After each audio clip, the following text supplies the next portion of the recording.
Now turn to Section 1 of your booklet. Section 1. A campus radio station is going to be in action. An interviewer is interviewing a man from the university for the survey. Listen to the conversation between them and circle the best answer from A, B, or C for questions 1 to 4. You now have some time to read questions 1 to 4.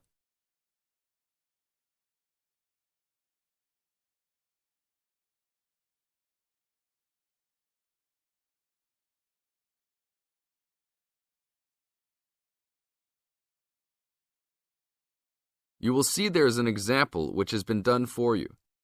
On this occasion only, the conversation relating to this will be played first. Excuse me, I'm conducting a campus survey. Would you have time to answer a few questions? What's it all about? We're doing some market research for a new campus radio station starting in the next few months. That's okay. Sounds good. Great. I'll just work through this form with you. And if we could start with some personal background information? Sure. Right. If I could have your age, please. 26. Okay, good.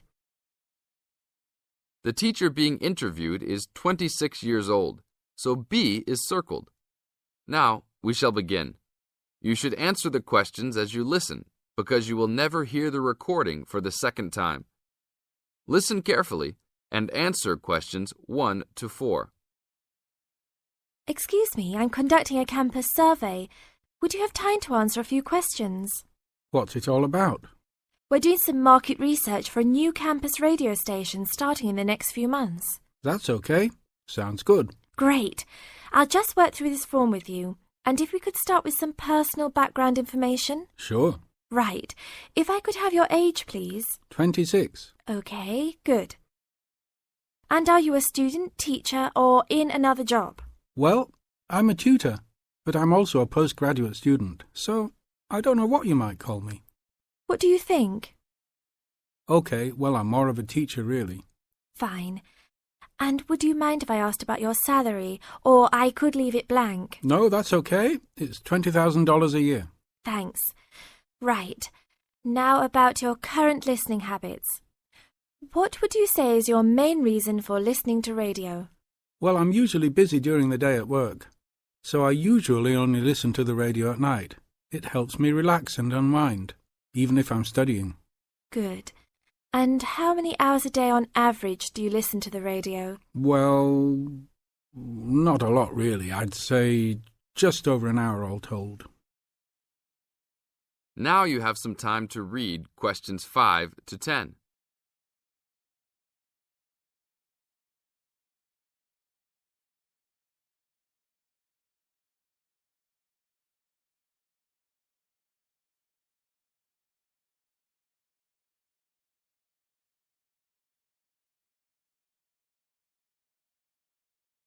Now listen to the second part of the interview and answer questions 5 to 10. So, what are the two main times of the day that you listen to the radio? Well, for a little while around breakfast time, and then it tends to be later, after dinner, when I've finished any serious work I need to do. And what sort of radio programs do you like? I like the news, but I also like classical music. It helps me to relax. Fine. And turning to the new campus station, which type of programs would you prefer? I think the existing radio stations cater for my need for news. So I'd like to see programs about local information, providing a service to the campus community. And in the same vein, perhaps more for academic viewers, some lectures or relevant programs. I see. And if you had to give the new director some specific advice when they set up the station, what would you tell them? I think I'd advise them to be careful about the quality of the broadcasts. The sound system. There are a lot of radio stations and people can change their loyalty quickly if it doesn't meet their needs. I think they should do more of these kinds of interview too, talking with existing and potential customers. Oh, I'm pleased you think it's useful. Certainly, yeah. Good. Now, this station will not be fully funded by the university. So how often do you think it is tolerable to have adverts? I think, well, out of that list I'd say every quarter of an hour. Of course, that's providing they don't last for 10 minutes each time. Oh, quite. And are you interested in attending any of the special promotions for the new station? Yes, I'd be happy to, as long as they're held on the campus or nearby. OK, I'll note that down.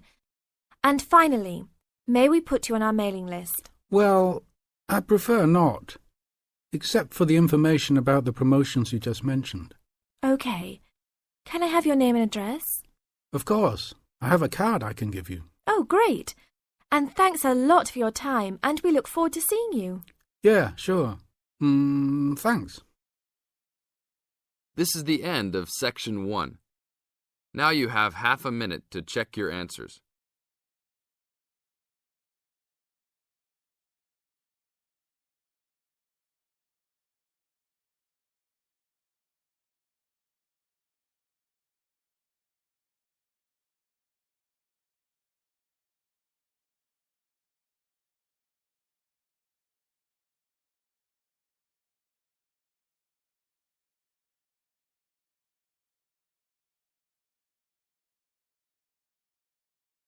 Now turn to Section 2. Section 2. You are going to hear a talk given by Madeline. She is going to introduce the recreational facilities on campus and in town. First, you have some time to look at questions 11 to 20.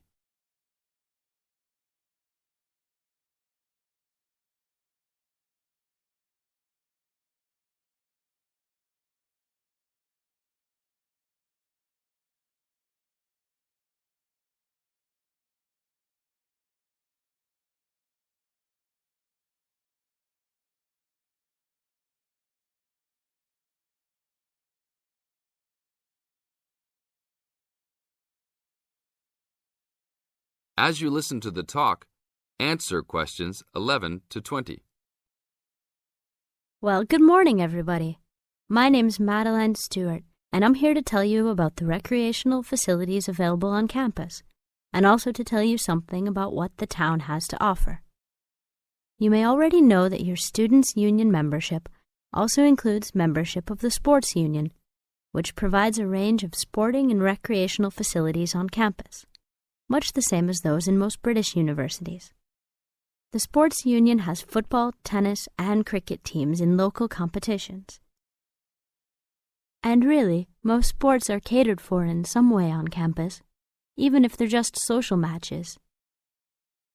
In the building itself, there are fitness classes and a full gym, including weights. The Sports Union can also provide cheap tickets to some major sporting events. And to keep you up to date with everything available, there's a weekly newsletter distributed around the campus. You should check this to find out the names and phone numbers of the contact people for each sport or activity you're interested in. Yes, did you have a question? Yes, apart from what you've just said, does the Sports Union offer individual help in any of its activities, for example, in getting fit and healthy? Yes, we do. The Sports Union has a fitness assessment clinic every Friday, staffed by the resident sports trainer, who can provide advice on the best program for you and refer you to various charts. I'm sure you all realize that for any medical assessment or health problem, you should go to the University Medical Service. The sports trainer can also advise you on a suitable training program using the weights. And now on to Ashbury. For a town of its size, Ashbury has some unusually good leisure and sporting facilities, most of which are near the center of town and easily reached by bus from this campus. There's a new, well, almost new, Olympic-sized swimming pool. That's not quite in the central town area, but it's only a 5-minute walk from the bus stop. Above the pool, there's a high-tech fitness center that any of you more serious fitness lovers would need to check out. Then, in the center of town, there's a sporting complex called the Anderson Center, which contains squash courts and facilities for a number of other indoor sports, such as basketball. And just around the corner from the Anderson Center, in the main street there, is an indoor bowling alley. All of these facilities are listed in the weekly newsletter, so I encourage you all to look through it and This is the end of Section 2. Now you have half a minute to check your answers.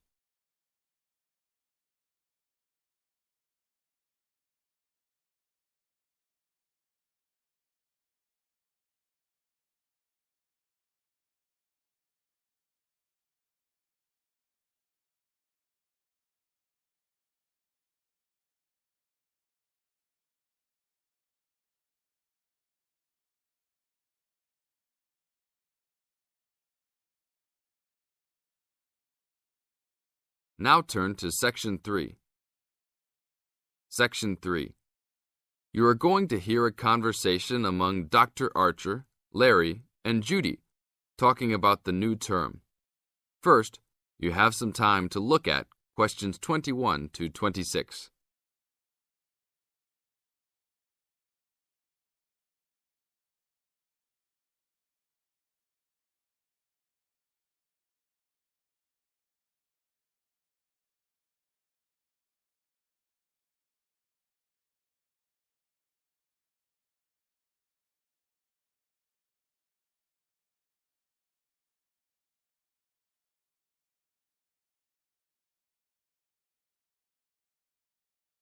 Now listen carefully to the first part of the conversation and complete the notes and table below. Okay, everybody, welcome back to the new term. I hope you've all had a good break and that you're keen to start on your research project. What I'd like to do this morning is to give you a chance to ask questions about the project, requirements, ways of approach, how to get help if you need it. Today is informal. It may be already written on paper, but it's nice to have an opportunity to have it confirmed. So, any questions? Dr. Archer, is there a confirmed due date yet to hand it in? Yes, I can now confirm that it's 16th of July, not 15th, as first advised. Okay? And what about the word limit? Well, there is some flexibility on this, but in general it's 8 to 10,000 words. Ah, I see. And you can choose your topic, anything from years 2 and 3. Yes? I still can't work out what I want to do it on. In that case, you should see your course tutor to agree on your final topic, and you should also be aware that there is special assistance available at the library on library resources if you need help on that. Can I just check on the deadlines for everything? Certainly. Look, let me write it on the board when each stage should be completed. First of all, you've got to work on your basic project outline, and that's due in to your course tutor by 21st of February, which is only 2 weeks away, so you need to get cracking on that. Do we have to include a full reference list by then too? No, your reference list is due on 6th of April, which is 1 week later, so you have time to discuss this with your tutor. And when should we be doing the research? Well, that's over a 1-month period, essentially April to May. And the write-up? Well, you need to do quite a bit of research before you get going on your writing, so that's really May to July, with the due date for handing in on the 16th. Any more questions? Now look at questions 27 to 30.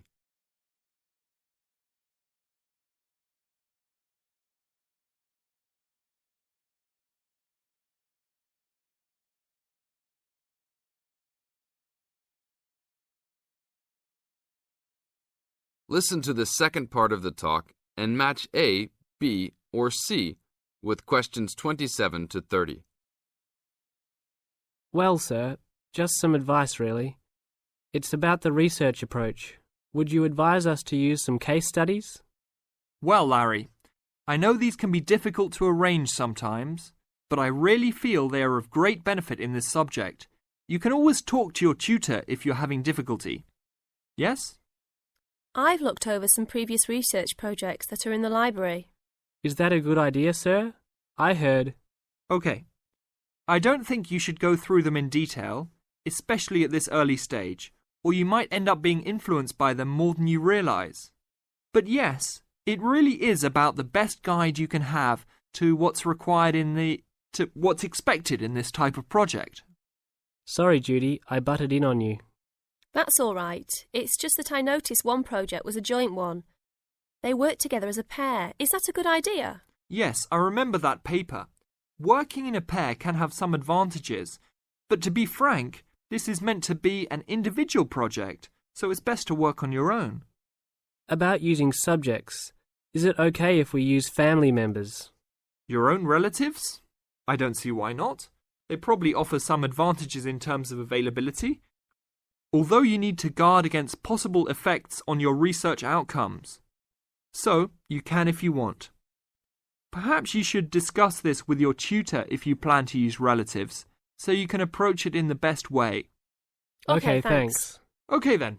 Well, I hope we've been able to sort out a few things.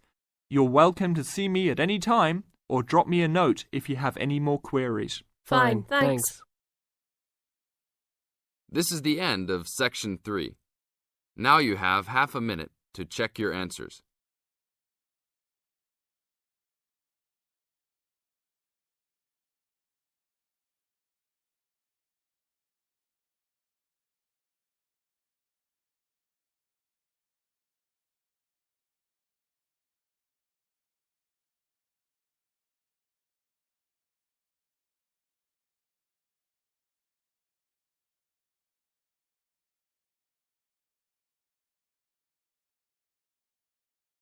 Now turn to Section 4.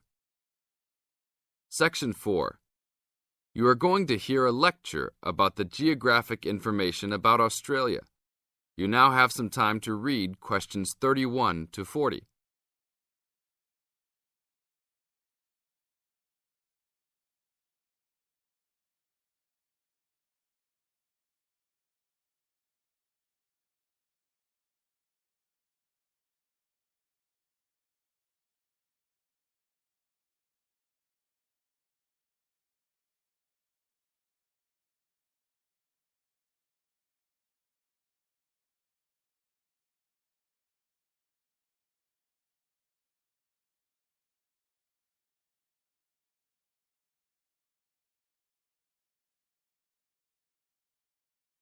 Now listen to the lecture and answer questions 31 to 40 by choosing the best answers from the choices.